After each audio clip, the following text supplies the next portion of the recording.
مولانا امیر المؤمنین و ائمۃ المعصومین صلوات اللہ علیہم اجمعین وعمر اللہم بہ بلادک واحی بہ عبادک واللعنۃ علی اعدائہم اجمعین. قال اللہ تبارک و تعالی فی کتابہ بسم اللہ الرحمن الرحیم انا اکرمکم عند اللہ اتقاکم عباد اللہ اوصیکم و اوصی نفسی بتقوی اللہ. محترم حاضرین نماز مقدس جمعہ، سب سے پہلے اپنے آپ کو پھر آپ تمام حاضرین مومنین کی خدمت گرامی میں پیغام نماز جمعہ تقوی الہی کا دامن تھامنے کی سفارش اور گزارش پیش کرتے ہیں. اللہ تبارک تعالیٰ سے دعا گو ہیں کہ خدا ہمیں اس عبادت میں شرکت کرنے کی جس نے اپنے لطف و کرم سے توفیق عطا کی ہے،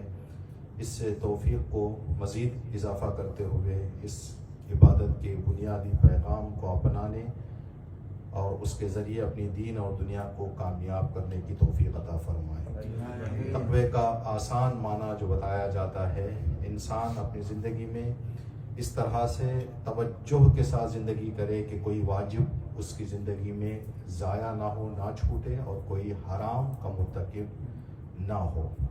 مکمل طور پر اگر ہو جائے تو نور علی نور، لیکن جہاں تک انسان اس میدان میں پابند رہے گا اتنے درجے کا تقوی اس کے اندر رہے گا، اس کے اثرات بھی اللہ تبارک تعالیٰ کی طرف سے اس کو ملتے رہیں گے.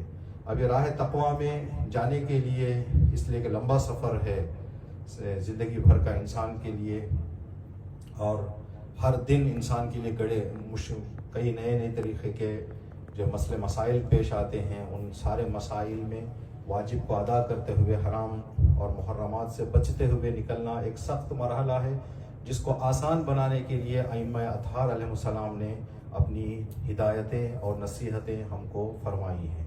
اس لیے کہ کل کا جو جشن الہادی سینٹر میں منعقد ہوا وہ ہمارے 9ویں امام محمد تقی علیہ السلام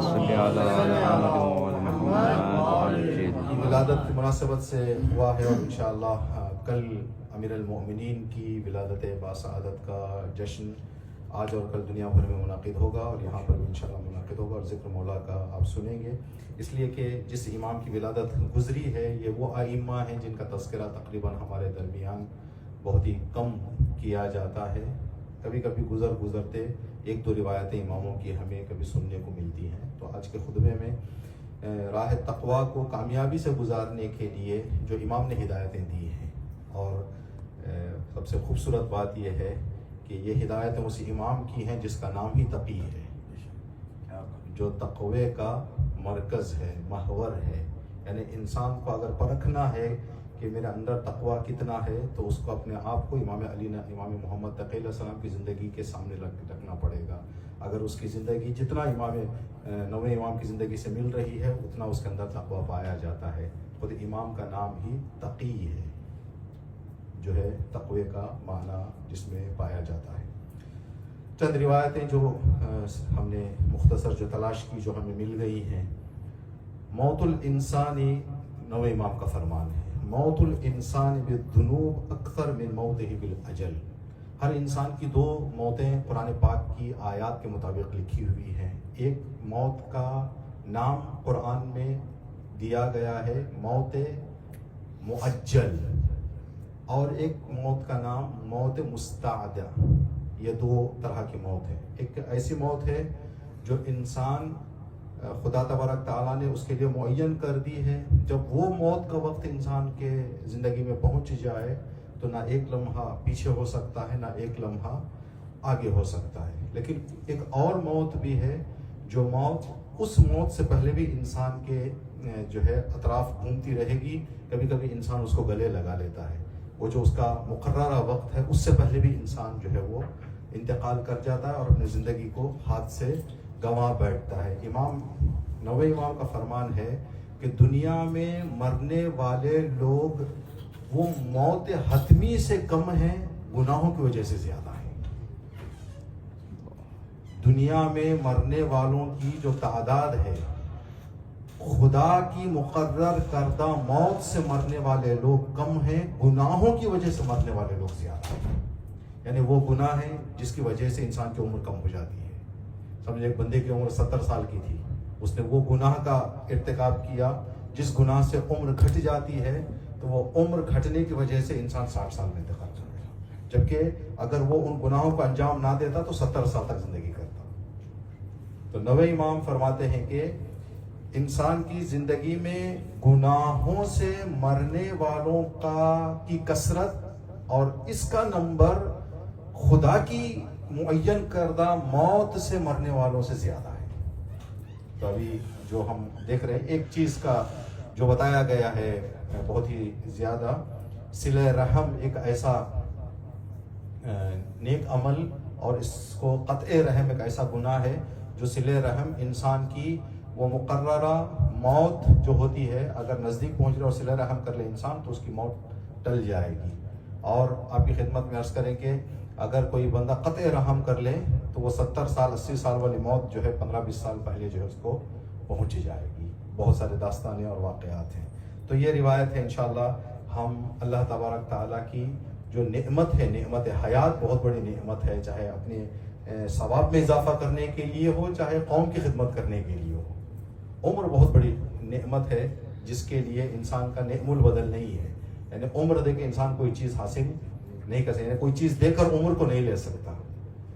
اتنی قیمت یہ عمر جہاں پر ایک ایک انسان کی سانس جو ہے بڑی قیمت رکھتی ہے، جو اللہ نے ہم کو فری میں عطا کی ہے.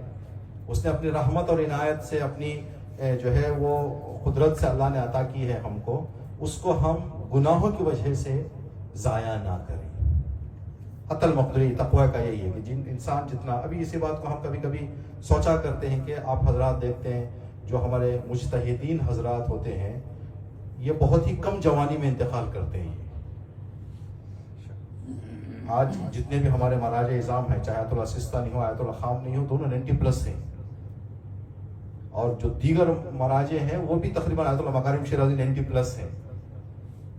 تو اس کے وجہ، ایک وجہ جو ہم کہہ سکتے ہیں وہ اجل حتمی جو ہے وہ جو خدا نے معین کر دی ہے، جس میں ایک لمحہ بھی آگے پیچھے نہیں جا سکتا، وہ موت آ جائے. اگر گناہوں کی وجہ سے تو آپ دیکھتے بہت سارے جوان، بہت سارے ادھیڑ عمر کے لوگ جو اچھی خاصی عمر کر سکتے تھے دنیا میں، کچھ ایسے مسئلے مسائل کی وجہ سے جو ہے ان لوگوں نے اپنی زندگی گنوا دی ہے. تو یہ بہت بڑی نعمت ہے جس نعمت کی ہمیں قدر کرنی چاہیے، اور گناہوں کی وجہ سے اپنی عمر کو کم نہیں کرنا ہے. جتنا ہم گناہوں سے بچیں گے اتنا ہماری عمر جو اللہ نے عطا کی ہے اتنی عمر ہم کو ملے.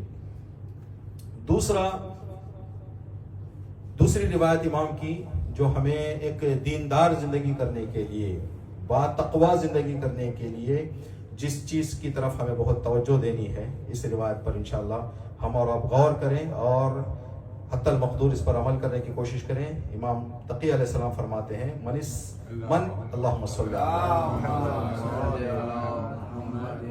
من استحسن قبیحا کان شریکا فیہ.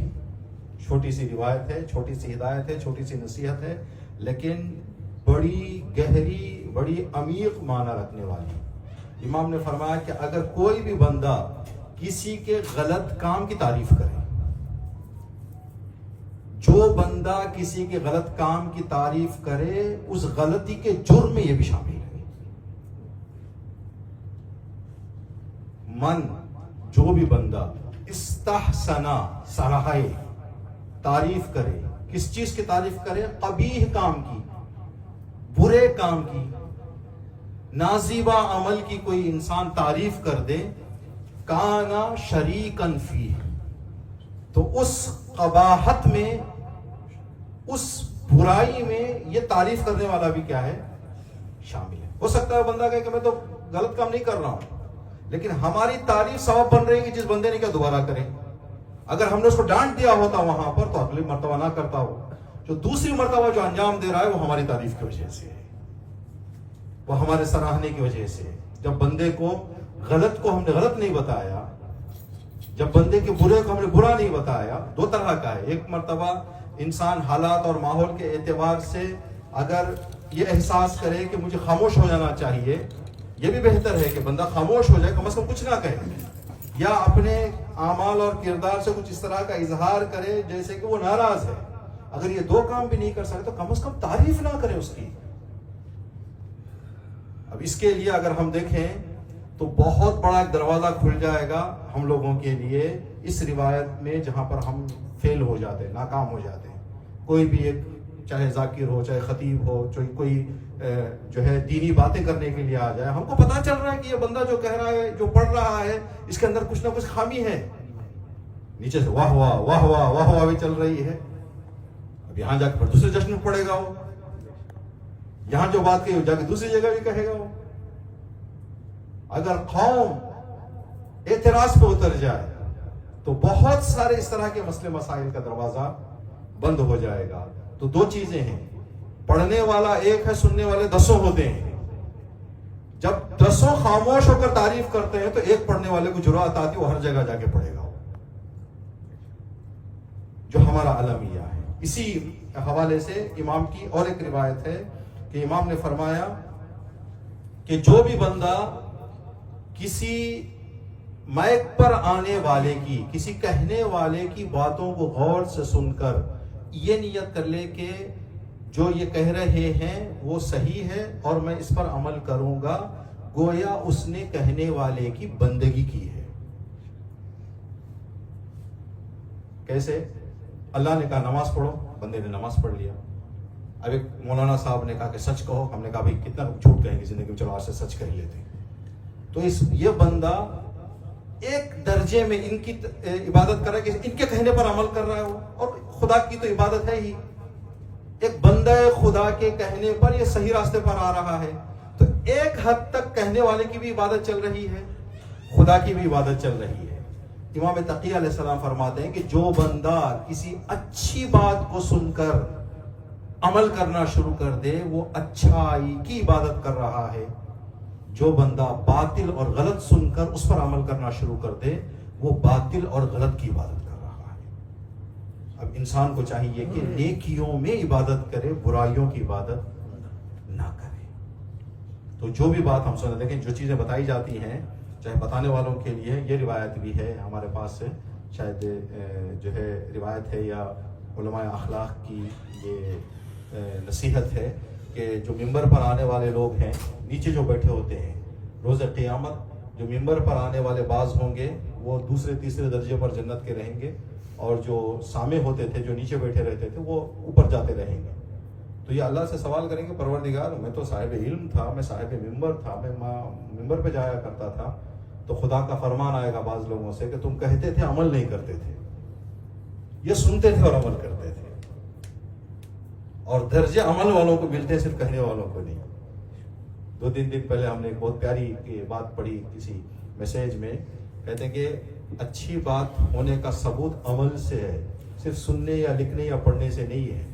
اگر صرف لکھ دینے سے اچھی بات ہونے کا معیار ہوتا تو دیواریں پہ اچھی باتیں لکھی ہوتی ہے, تو دیوار بھی اچھی ہو جائے گی. پھر گاڑی کے پیچھے بھی لوگ بہت سارے اچھی باتیں لکھے رہتے ہیں. تو کہیں لکھ دینے سے اچھی بات نہیں ہوتی جب تک اس کو عمل میں نہ لے کے آئے. عمل میں لائے گا انسان تو یہ کرے. ابھی پتہ نہیں آپ حضرات نے ضرور سنا ہوگا, یہ ہم لوگوں کے آج کے دور میں جس چیز کی طرف ہمیں ترغیب دی دین نے, کہ آخری دور میں سب سے زیادہ جس بات کی طرف ہمیں توجہ رکھنی ہے وہ ہمارے عقیدے اور ایمانوں کی طرف کہا کہ ایمانوں کی حفاظت کرو. آخری دور میں ایمان پر زیادہ انسان کو توجہ رہنا چاہیے. ابھی کل پرسوں کی آپ نے دیکھی ہوگی پاکستان کی ایک چھوٹی سی نیوز کلپ جو ہے وہ دنیا بھر میں وائرل ہوئی ہے کہ لاہور میں پتہ نہیں کہیں پر, اسلام آباد میں کسی اس علاقے میں ایک میک اپ کی کمپنی نے جو ہے اپنا جو ایکسپائر سامان تھا وہ ایکسپائر سامان کسی جنگل میں پھینک دیا. اور وہ جو خواتین استعمال کرتے ہیں چیزیں میک اپ والی, اس کے اندر تو ہلکی ہلکی سی بو ہوتی ہے جو اس کے اندر کیمیکل ڈال کے اس کے بودار کیا جاتا ہے, اسمیل ہوتی ہے اس کے اندر اچھی سی. اب بارش ہو گئی وہاں پہ, تو ایک عرصے کے بعد ایک بندہ جاتے جاتے کسی کام سے کھدائی کیا وہاں, کہتے ایک مٹھی مٹی لینے کے لیے لوگ 500 کلومیٹر سے آ رہے ہیں وہاں پہ, کہ یہ معجزے کی مٹی ہے جس کے اندر خوشبو آ رہی ہے. اب تعجب رات میں ہم نے دیکھا اس مسئلے کو, یہ ہم لوگ ہیں. یعنی مٹی کی خوشبو کی عبادت کرنے کے لیے تیار ہے، اللہ کے فرمان کے سامنے جھکنے کے لیے تیار نہیں. اللہ کہہ رہا ہے کہ اسی قرآن پاک میں اللہ نے فرمایا کہ تم جتنا بھی اچھا کپڑا پہن لو، اچھا کپڑا پہن کر جھوٹ کہہ دو نا، تو نہ کوئی تمہاری کپڑے کی عزت کرے گا، نہ تمہارے چہرے کی عزت کرے گا. پھٹے پرانے کپڑے پہن کے سچ کہہ دو تو لوگ تمہارے پھٹے پرانے کپڑے کو نہیں، تمہارے سچ کو دیکھ کر تمہاری عزت کریں گے. تو اللہ نے کہا کہ کپڑا پہنو، اور سب سے عزت والا کپڑا تقوی کا کپڑا ہے، یعنی گناہوں سے بچنے والا کپڑا ہے. لباس التقوی هو الخیر. تقوی کا لباس بڑا جو ہے آپ کی خدمت میں عزت والا، آپ کی خدمت میں عرض کریں کہ لباس ہے. اور ایک روایت، یہ بھی بہت پیاری روایت ہے نوے امام کی. امام نے فرمایا کہ ہر مومن کی زندگی میں 3 چیزوں کا ہونا بہت ضروری ہے. یہ 3 چیزیں اگر بندہ تقوی کے راہ پر چل کر کامیابی حاصل کرنا چاہتا ہے تو میری زندگی میں، آپ کی زندگی میں 3 چیزیں ہوں گی. اگر ہیں تو ایک مرتبہ جا کے اینالائز کریں کہ ہیں یا نہیں ہے میری زندگی میں چیزیں. سب سے پہلی بات، اللہ کی طرف سے توفیق، خدا کی توفیق. ٹھیک ہے، خدا کی توفیق کے بارے میں بتایا جاتا ہے کہ مثال سمجھیں کہ آپ حضرات کے ذہن میں یہ خیال آیا کہ جمعہ میں جانا ہے، یہ خدا کی توفیق ہے. ٹھیک ہے، اگر کوئی بندہ خیال آنے کے بعد بھی نہ جائے تو اللہ کی توفیق تو آئی لیکن بندے نے اس کو استعمال نہیں کیا. کئی مرتبہ یہ روایتوں میں ہے ہمارے پاس ہے، جب بھی کسی نیک عمل انجام دینے کا خیال آ جائے فوراً اس کو عمل میں لے کے آ جاؤ. دیر نہ کرو، اس لیے کہ جتنا دیر کرو گے اتنا شیطان تمہارے اندر داخل ہوگا، اس کام کو انجام دینے سے تمہیں روک دے گا. ٹھیک ہے، تو توفیق یہ ہے کہ انسان کے ذہن میں خیال آیا کہ مجھے جمعہ میں جانا ہے، یہ خدا کی طرف سے توفیق. تو کب انسان کے ذہن میں خیال آتا ہے؟ جب وہ خدا کے حوالے سے، نیکیوں کے حوالے سے انسان کا فکر ہو سکتا ہے. ہمارے ہی مومنین کے درمیان شاید جمعہ کا پورا دن بھی گزر جائے گا، کسی نے سوچا بھی نہیں کہ مجھے جمعہ میں جانا ہے. شاید چھٹیاں بھی چل رہی ہوں، سارے دوسرے پروگرام کا انہوں نے ٹائم ٹیبل اپنا بنا لیا ہے سوائے جمعہ کے. تو یہ یعنی اس نے اپنے آپ کو وہ تیار ہی نہیں کیا کہ میں خدا کی توفیق لوں. تو دونوں طرف سے ہے کہ کوئی بھی چیز خدا تبارک تعالیٰ کی طرف سے ہم کو حاصل کرنا ہے تو کچھ اس کے مقدمات، فرسٹ ایڈ جو ہوتے ہوں ہم اپنے اندر تیار کریں تو خدا تبارک تعالیٰ ہم کو کیا کرے گا، اس کے حساب سے، اس کی مشیت سے اس کو پختہ کرنے کے لیے، اس کو مضبوط کرنے کے لیے خیالات دے گا. تو اللہ کی توفیق انسان کو، تو اللہ کی توفیق کے لیے فکر میں ہونا چاہیے انسان. تو ہم یہ کبھی کبھی اکثر کہا کرتے ہیں یہ کہ نیکیاں انجام دینا اپنے مقام پر، کم از کم نیک کام انجام دینے کا خیال اور نیت تو انسان کے پاس ہونی چاہیے. جب نیت ہی نہیں ہوگی، جب خیال ہی نہیں ہوگا تو وہ انسان پھر وہ مقدمہ اور شروعاتی مراحل جو اللہ کی توفیق لینے کے لیے اس کے پاس ہونے چاہیے اس نے تیار نہیں کیا ہے. تو سب سے پہلی بات ہر انسان کی زندگی میں نوے امام نے فرمایا کہ توفیق من اللہ، اللہ کی طرف سے ہر بندے کو توفیق ہونا چاہیے. دوسرا وواعظ من نفسہ، یہ بہت ہی قیمتی امام کی نصیحت ہے. ایک اندرونی ہر انسان کا امام ہونا چاہیے. ایک امام بارگاہ میں ہے، امام بارگاہ میں آنے کے بعد جو نماز جمعہ ہوگی 1 گھنٹے سوا گھنٹے میں ہم لوگ فارغ ہو کے چلے جائیں گے. تو یہ 1 سوا گھنٹے میں امام بارگاہ میں بیٹھ کر ذکر خدا، یاد خدا، خدائی باتیں، دینی باتیں 1 سوا گھنٹے کے لیے ہیں. باقی کا ٹائم ہم کیا کریں؟ باقی کا ٹائم بازار میں ہیں، گھر میں ہیں، دوستوں کے ساتھ ہیں. تو ایک اندر کا امام ہونا چاہیے جو بار بار انسان کو یہ ہدایت دیتا رہے، یہ جو تم کہنے جا رہے ہو یہ غلط ہے، یہ جو تم کرنے جا رہے ہو یہ غلط ہے، یہ صحیح ہے، یہاں جلدی کرو. اندر کا ایک نصیحت کرنے والا ہونا چاہیے. اور اس کے لیے بھی بتایا جاتا ہے کہ جو اندر کا نصیحت کرنے والا ہوتا ہے، جس کو ہم ضمیر کہتے ہیں اردو میں، اگر یہ کسی کا ضمیر زندہ رہے تو وہ آخری مرحلے میں بھی انسان واپس آنے کی گنجائش ہے. لیکن کبھی کبھی انسان اتنا برائیوں میں ڈوب جاتا ہے کہ انسان، ہم کہتے ہیں کہ اس کا ضمیر مر گیا ہے. جس بندے کا ضمیر مر جائے ختم، اس کی کہانی جو ہے وہ کیا ہے، کلوز ہے. جس کو قرآن پاک میں اللہ نے کہا ختم اللہ علی قلوبہم، ہم نے ان کے دلوں کو وہ مہر کر دی ہے، اب ان کے دلوں میں کوئی اچھی چیز جانے کی گنجائش ہی باقی نہیں ہے. اس کے لیے علماء جو مثال دیتے ہیں، کہتے ہیں کہ جب ہم اس دنیا میں آتے ہیں تو ہمارے دل سفید کاغذ کی طرح ہے. ہم نیکیاں انجام دیتے رہیں گے تو یہ سفید ہی رہے گا. ہر برائی ایک سیاہ نقطے کے برابر ہے. اگر سارے دل میں کچھ سفیدیاں باقی رہ جائیں تو توبہ اور استغفار سے وہ سیاہیاں مٹنے کا کچھ راستہ باقی رہ جائے گا. اگر سارے کا سارا دل سیاہ ہو جائے تو پھر یہاں اب توبہ اور استغفار. قرآن پاک میں کچھ آیتوں میں اللہ تبارک تعالیٰ نے فرمایا اے رسول کچھ لوگ اگر آپ سے کہتے ہیں کہ یا رسول اللہ ہمارے حق میں مغفرت طلب کریں, آپ ان کو مغفرت بھی طلب کریں گے تو میں ان کو معاف کرنے والا نہیں ہوں. اللہ کا اعلان ہے. اگر آپ ان کے حق میں مغفرت بھی طلب کر دیں تو میں خدائے غفار بھی ان کو معاف نہیں کروں گا. اس لیے کہ ان لوگوں کو معاف کیا جا سکتا ہے جن کے اندر کچھ آثار ہوں گے یہ پھر وہ اچھائی کی طرف آئیں گے. جب مکمل طور پر یہ برائی کی طرف چلے گئے ہیں تو ان کے اندر کوئی چیزیں اب سدھرنے کی باقی نہیں ہے. تو دوسری چیز کہ اندرونی ایک انسان کا نصیحت کرنے والا ہونا چاہیے. تیسرا جو باہر سے لوگ نصیحت کر رہے ہیں اس پر عمل کرنے کی ہمت چاہیے انسان کو. یہ بات ہم اپنے علاقے میں کہتے ہیں کہ لوگ آ کر کہتے ہیں مولانا صاحب فلاں برائی چل رہے معاشرے میں, آپ جمعہ میں بتائیں. مولانا صاحب فلاں برائی چل رہی ہے معاشرے میں بتائیں. تو ہم نے ایک مرتبہ جمعہ میں بتایا اگر بتانے سے ختم ہو جانی ہوتی تو آپ سب ختم ہو جانی چاہیے تھی.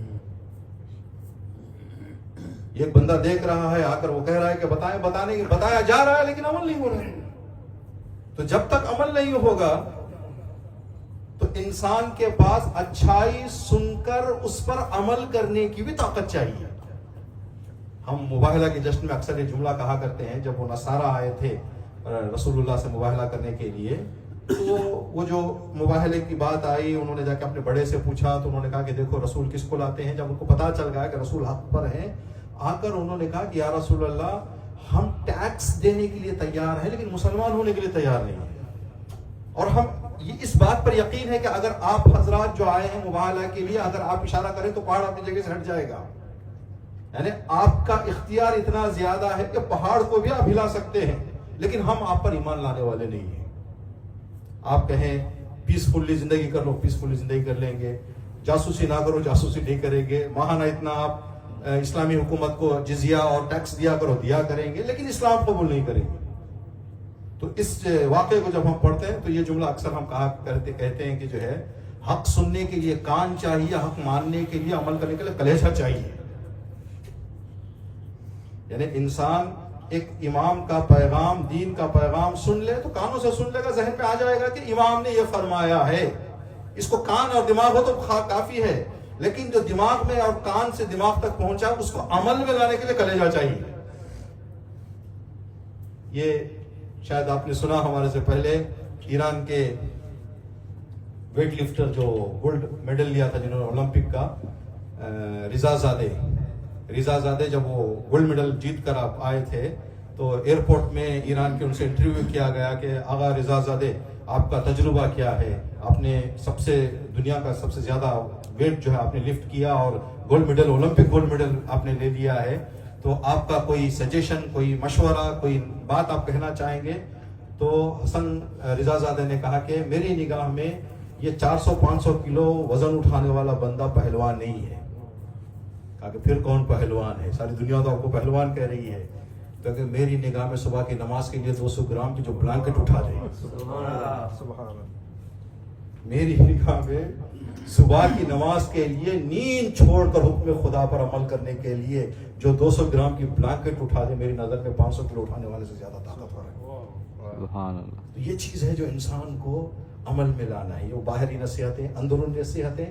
اور آپ کی خدمت میں عرض کریں کہ جو ہے ایک مولانا ہمارے یہاں علاقے میں ہے غازی عسکری صاحب کے نام سے دلی میں, انہوں نے بہت پیاری بات کہی تھی مجلس میں. بس ایک دنیاوی مثال, اگر دنیا میں اعلان کر دیا جائے کہ رات کے 4 بجے 200 رنگیت بٹ رہے ہیں, پوری فیملی جاگتی بیٹھی رہے گی, بھائی 200 پر ہیڈ 200 مل رہے ہیں.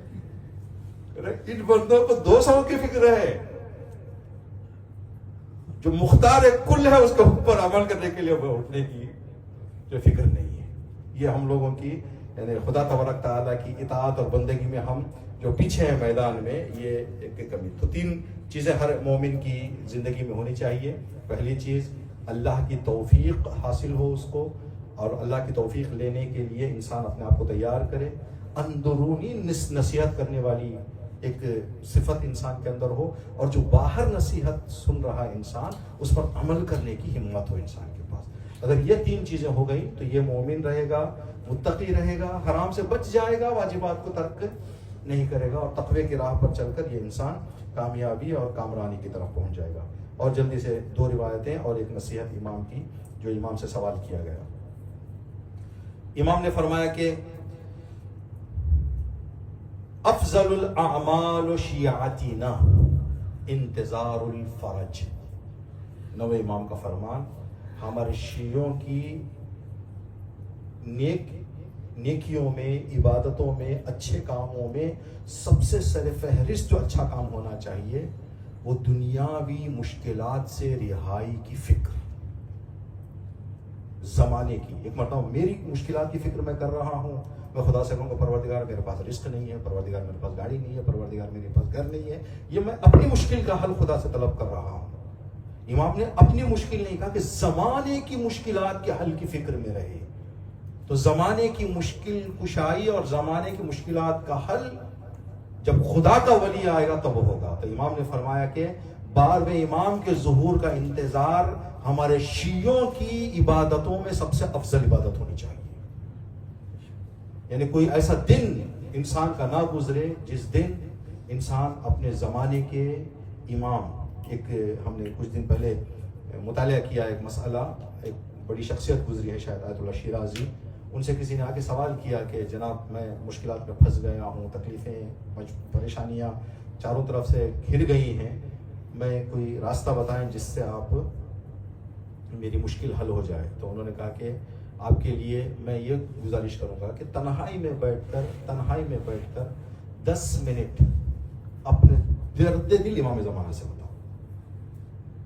عید کے خطبے میں ہم نے 2 سال پہلے یہاں پر عرض کیا تھا کہ ہم زیارت جب پڑھتے ہیں تو کہتے ہیں السلام علیکم یا صاحب الزمان۔ صاحب الزمان یعنی زمانے کا مالک، زمانے کا صاحب۔ تو اس کے لیے اگر ہم کسی رینٹ کے گھر پر ہوں، چھوٹی موٹی کچھ خرابیاں آ جاتی ہیں، مثال کے طور پر تالے کی چابی گم گئی یا پانی تھوڑا سا لیکیج ہو رہا ہے، اس کو تو ہم خود ریپیئر کر لیں گے۔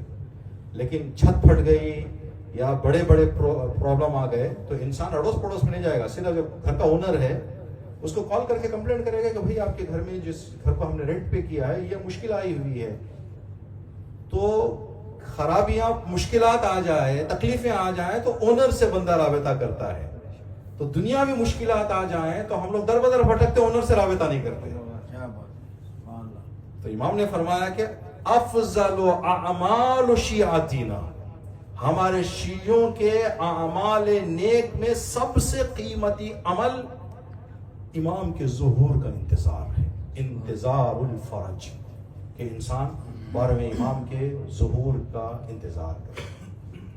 ایک چھوٹی سی مثال دی گئی ہے، ہم جو کہتے ہیں کہ امام ہمارے سے غائب ہیں، تو آپ نے یہ ضرور سنا ہوگا کہ کہتے ہیں کہ امام ہم سے غائب نہیں ہیں، ہم امام سے دور ہو گئے ہیں۔ اس کے لیے ایک خوبصورت مثال دی گئی ہے کہ ایک بچہ اپنے بابا کے ساتھ گھومنے کے لیے کسی پارک میں گیا، جھولے وغیرہ دیکھ کر باپ کا ہاتھ چھوڑ کے چلا گیا جھولے میں سے جو ہے کچھ کھیلنے کودنے کے لیے۔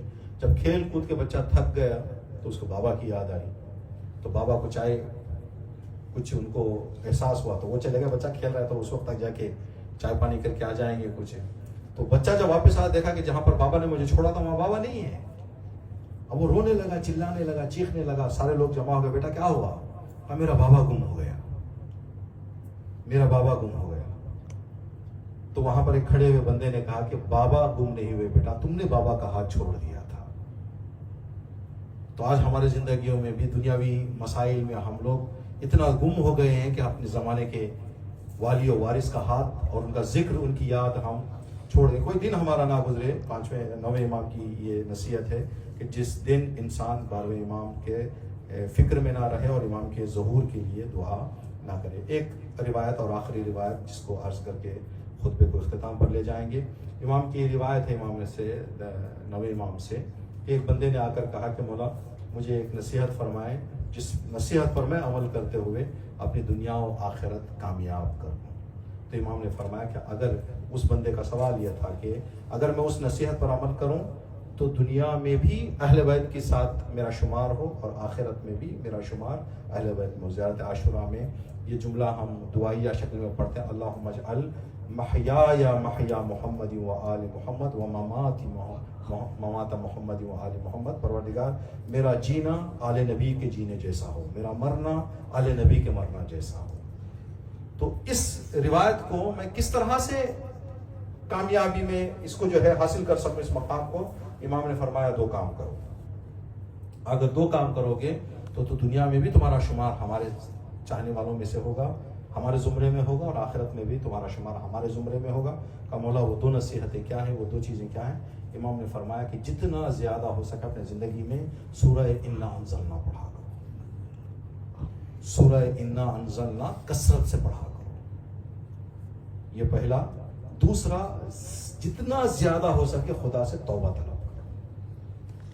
یہ 2 کام اگر تم انجام دو گے تو تمہارا شمار دنیا میں بھی ہمارے ساتھ ہوگا, آخرت میں بھی ہمارے ساتھ ہوگا. اب سورہ انا انزلنا سب کو یاد ہے, ابھی آج سے اس روایت کو سننے کے بعد ہم نے شروع کر دیا. تو علماء جو فرماتے ہیں صرف وہ لائنز اور عبارتوں, حروف اور جملات کو پڑھ لینے سے یہ اثرات انسان کو ملتے نہیں ہیں, بلکہ اس کا جو ماحصل ہے سورہ کا ماحصل, سورہ انا انزلنا کا جو ماحصل ہے وہ 12ویں امام کے وجود کی دلیل ہے. یعنی یہ سورہ بھی امام بھی بتا رہے ہیں کہ 12ویں امام کی فکر میں رہو.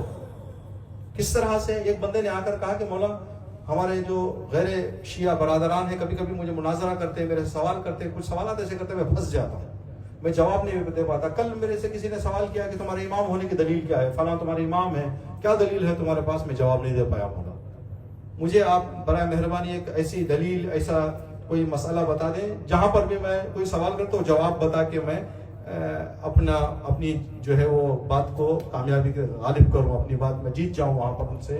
تو امام نے فرمایا کہ کیوں انا انزلنا کا سہارا نہیں لیتے؟ امامت کی ثابت کرنے کے لیے انا انزلنا کا سہارا لو. مولا انا انزلنا میں کیا وہ چیز ہے جو آپ کہہ رہے ہیں کہ انا انزلنا سے امامت ثابت کرتے ہیں؟ امام نے فرمایا یہ جو آیت ہے تنزل الملائکۃ والروح فیہا باذن ربہم من کل امر, شب قدر ملائکہ اور روح نازل ہو رہے ہیں, ہوتے تھے نہیں ہے, ہو رہے ہیں. ان سے پوچھا اگر ہو رہے ہیں تو کس کے پر ہو رہے ہیں؟ جس پر ہو رہے ہیں وہ میرا امام ہے. تو ابھی ماہ رمضان آنے والا ہے 2 مہینے کے بعد, شب قدر آئیں گی تو تنزل الملائکہ ہوں گے. کس پر؟ دنیا میں کوئی کہے کہ مجھ پر آئے بھائی. خوشنودی امام زمانہ باوضع بلند نعرہ صلوات. تو جس ذات پر ملائکہ اور روح نازل ہو کر سال بھر کے واقعات دے جا رہے ہیں وہی میرا امام ہے. تو اس دور میں کون ہے جس پر ملائکہ آ رہے ہیں؟ اس دور میں کون ہے جس پر روح آ رہے ہیں؟ من فی کل امر تنزل الملائکۃ والروح جو آ رہے ہیں, ہر امر لے کر, ہر بات لے کر. کس پر آ رہے ہیں؟ کہا کہ آج کے دور میں مجھ پر آ رہے ہیں, اگلے دور میں آپ کے جو امام ہوں گے ان پر آئیں گے, آخری دور میں 12ویں امام پر آئیں گے. تو 9ویں امام نے فرمایا کہ اگر دنیا اور آخرت میں ہمارے ساتھ ہونا چاہتے ہو, کبھی بھی وقت کے امام کی یاد سے غافل نہ ہو. سورہ انا انزلنا میں امام کا ذکر ہے تمہارے. تنزلو بتا رہا ہے کہ خدا کا کوئی ایسا ولی دنیا میں ہے جو خدا سے رابطے میں ہے اور ملائکہ اس پر آ رہے ہیں اور امور دنیا اور آخرت اس کے حوالے کر رہے ہیں. تو انشاءاللہ ہم امام نہوم کی اس نصیحت پر عمل کرتے ہوئے ہر امام کا ذکر اور تذکرہ کریں, اور ہمارے زمانے کے جو امام ہیں ان کو ہر دن, ہر وقت, ہر لمحہ, ہر نماز اور ہر عبادت میں یاد کرتے رہیں, توجہ کے ساتھ, صرف ایک رسم ادا کرنے کے یا عادت کے مطابق نہ ہو. اللہ سے دعا کرتے ہیں پروردگارہ تو امام محمد تقی علیہ السلام کی تمام تر عظمتوں, فضیلتوں, کرامتوں, مقامات, امام کے نصیحتوں اور امام کی ہدایتوں اور روایتوں کا واسطہ ہم سب کو امام کے ان نورانی روایات پر عمل کرنے کی توفیق عطا فرما. پروردگار امام محمد تقی علیہ السلام کی روایتوں کا ہم نے ذکر کیا ہے, سنا ہے, بتایا ہے. پروردگارہ امام محمد تقی علیہ السلام کے دریائے تقوی سے چند قطرے ہم سب کو حاصل کرتے ہوئے اپنی دین اور دنیا کو کامیاب کرنے کی سعادت اور توفیق عطا فرما پروردگار۔ دو روایتوں میں امام نے فرمایا کہ اپنے زمانے کے امام کی فکر اور یاد میں رہو پروردگارہ، ہم سب کو ہر دن، ہر لمحہ، ہر ساعت اپنے زمانے کے امام کی یاد اور فکر میں رہتے ہوئے وہ اعمال انجام دینے کی توفیق عطا فرما جس سے امام راضی رہیں، اور ان کاموں سے پرہیز کرنے کی توفیق عطا فرما جو امام کے دل کو رنج اور امام کے دل کو دکھ پہنچاتے ہیں۔ پروردگارہ امام کا جلد از جلد ظہور فرما اور امام کے ظہور سے دنیا میں امن و امان عطا فرما۔ بسم اللہ الرحمن الرحیم۔ اذا جاء نصر اللہ والفتح ورأيت الناس يدخلون في دين الله أفواجا فسبح بحمد ربك واستغفر إنه كان توابا۔